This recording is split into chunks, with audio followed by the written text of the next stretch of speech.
Hey everybody, Tim Anderson here, aka Renfell. Welcome back to another Rings of Power discussion, and today we're going to be diving into the video that Dr. Corey Olsen, aka the Tolkien Professor, put up on the Signal University channel called Other Minds and Hands Episode 1, in which he confirms that the IGN interview that he did was actually a 3-hour interview that was creatively cut down to 27 minutes with a whole bunch of stuff taken out of context, including the discussion about dwarven women not having beards, which I pointed out in the first 10 seconds of that video in another one that I did here on YouTube. So we're going to dive into that today.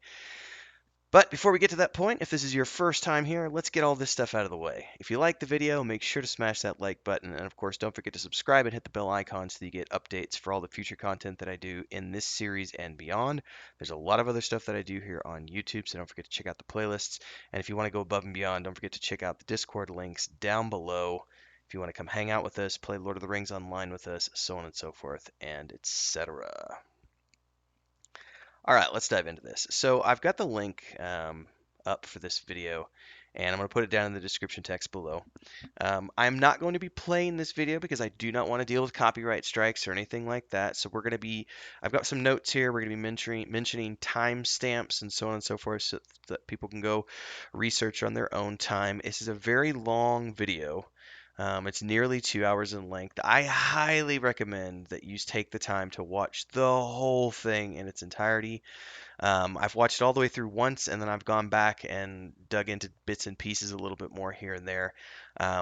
So, first and foremost, here's something that I do need to get out of the way, and because I said I was going to do this, and I want to make sure that I stay true to my word, which is when I made my initial video on IGN and I used air quotes and I said this so-called Tolkien expert that the IGN videos are on. I did not know, full disclosure here, I did not know who Corey Olsen was. I did not know his background as a Tolkien professor, his love for Tolkien, his passion for Tolkien, and the fact that he plays Lord of the Rings online and does, this is this place, this is the lore behind this, and etc. He is in fact a bona fide Tolkien expert and Tolkien scholar, someone who I would consider to be a Tolkien scholar and expert. So, full disclosure, I can look at that past video and say, I didn't know who he was, and so the sarcasm that I used against the Tolkien expert was not, it was unjust to Dr. Corey Olsen. Happy to come out on video and say that. That being said, I don't necessarily agree with everything that he has to say throughout this video, but I do think he makes some very valid points about some aspects of what's going into this adaptation and how people are reacting. So, knowing that being said, I would urge everyone to watch the full video so that you get the full context of everything that he has to say, so that my take on things, which I'm going to be putting into a 15-minute long video, is not taken out of context because there's a lot of information packed into his video. So I think the most important thing that I want to start off with is that he gets into the whole sort of outrage around what he calls the Jacksonian knee-jerk effect. He starts talking about short-haired elves around 1 hour and 14 minutes in, but then he really gets into the dwarven women don't have beards section at the 1 hour 18-minute mark. And it's really important because there is a part of this where I was spot on in my original video when I said it sounded to me like they were just using the technicality of the appendices where it doesn't specifically mention beards, but yet it does mention beards in the history of Middle Earth. It does mention that women have beards. So his quote, and he says it's unfortunate that it got taken out of context in the course of the 3-hour conversation, because he does talk about here, and it's a fairly long segment starting at 1 hour 18 minutes. I would highly urge you watch the whole thing. But he does talk about the fact that when he said what he said, that section that is put at the beginning of that video for IGN, where he was saying that Tolkien never said that dwarven women had beards. He was, in fact, as I suspected, specifically mentioning that in the appendices of the Lord of the Rings trilogy in the Return of the King book, that quote, that section does not specifically mention women having beards. It just says that dwarven women are identical to dwarven men, which opens that up to interpretation. He does then say that, of course, we have in History of Middle Earth the fact that dwarven dwarven men are mentioned having beards, as are dwarven women. But in the context of the conversation, as he details in his video, most people who are familiar with the Lord of the Rings are only familiar with the Lord of the Rings books or the Lord of the Rings films that Peter Jackson wrote. They're directed, sorry. They are not familiar with the Silmarillion or the History of Middle Earth or the Tales, the Lost Tales, or any of that additional material. So in the context of what what Amazon has the right to work with, which is the Lord of the Rings books and the appendices, no, Tolkien does not actually specifically and technically mention dwarven women having beards. That is something that people are taking away from either the Peter Jackson films because they paid homage to what was being said in the Histories of Middle-earth, or it's the deep lore fans who, and this is where he talks about this, the people who are actually the deep lore fans who have read all that additional material are a minuscule portion when it comes to the greater fan base that is, fans of Middle Earth.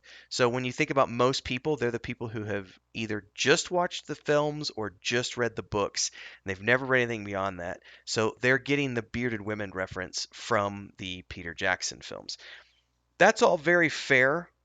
Um, he also takes the time, and by the way, this is where that other video, which is linked in here somewhere, probably at the end of this, I'll link it. I do talk about the fact that that's a technicality, and that's how Amazon's getting away with it. They're using a technicality to do their version. Now, one of the things I do appreciate what Corey says here in regards to how this conversation is, playing out. Beards are not central to the story of the Lord of the Rings or the story of Middle Earth. That's a very valid point. My reaction to dwarven women not having beards is because I'm a big fan of staying true to the overall lore. But there's a lot going on here, which I will give um, I will give Corey this point in the sense that we see Tolkien making lots of different changes to his lore over the course of his life and often retconning stuff in here. And there's a really cool stuff, some really cool stuff that he talks about in terms of the way Tolkien retconned things. Like, for example, in a previous iteration, saying that dwarves just sprung out of stone, and then later on, writing that into the appendices as though that was a bad myth that someone told once upon a time, and he kind of retconned his earlier draft into a later draft, and then retconned it again when he wrote, Silmarillion and the History of Middle Earth, and so on and so forth. So the point I think he makes here is that it's not a violation of the central story of the Lord of the Rings and Sauron and the Men of Numenor and all this other things. It's a tiny little detail that people like myself are a little hung up on. And that's a very fair observation on his part. And it's not incorrect when he says that maybe we shouldn't be so hung up on that. I will give him that point. I will absolutely give him that point. However, I will also agree to disagree on the next thing, which he says, which is around the 1 hour and 1 minute mark. He has a section where he starts talking about one of the beautiful things of the Lord of the Rings is because Tolkien did so many variations over the years.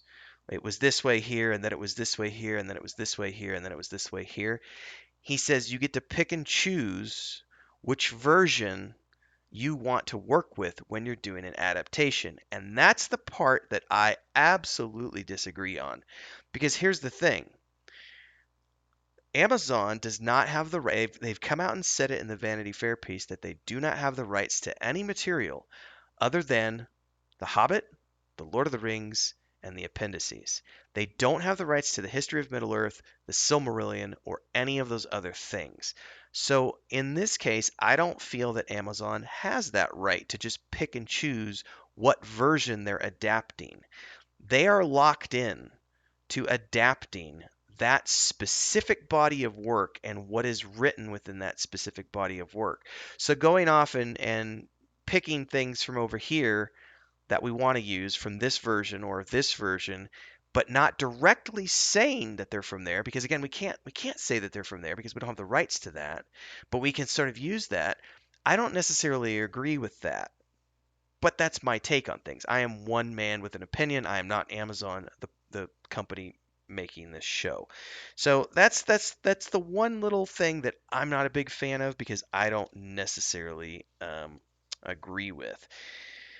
But overall, I think that in the context of the conversation at large, I don't disagree with what um, Corey Olsen is saying about the fact that being upset about short-haired elves or the women not having beards, that's not is that really that big of a deal in the scope of a story being told? I'm actually not that upset about dwarven women. I have made a couple of, rant videos for the purposes of getting views where yeah, I'm like that's it's not cool. Like if you're going to adapt this work, you should adapt it faithfully and I think that that's still true. I still think that dwarven women should have beards. I'm far more sort of upset about the forced cultural diversity that's being put into this from the Amazon executives, where we're gender swapping characters like recreating Baron and Luthien, but we're gender swapping them and all this other stuff that's going on and just creating characters out of the blue for the purposes of the story. Those are the things that I'm more concerned with than I am about whether or not there are short-haired elves or, you know, dwarven princesses that don't have beards. By the way, for the record, I've said this a lot in YouTube comments.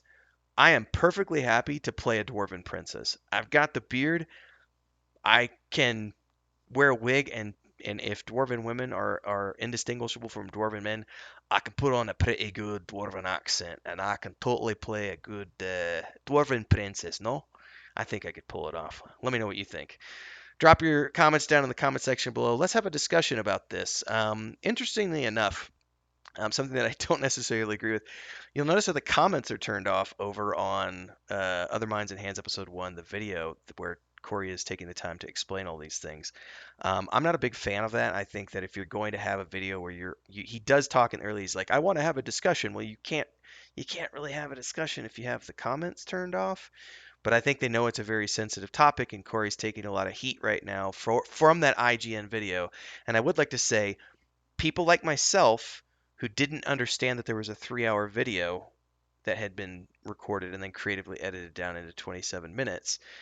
We are outraged because of creative editing that I feel was the fault of IGN, not the fault of Dr. Corey Olsen, the Tolkien professor. So again, full disclosure, my initial reaction video, I feel like I was at a place, mocking him for being a Tolkien expert because he really is, and he does have a deep passion for this.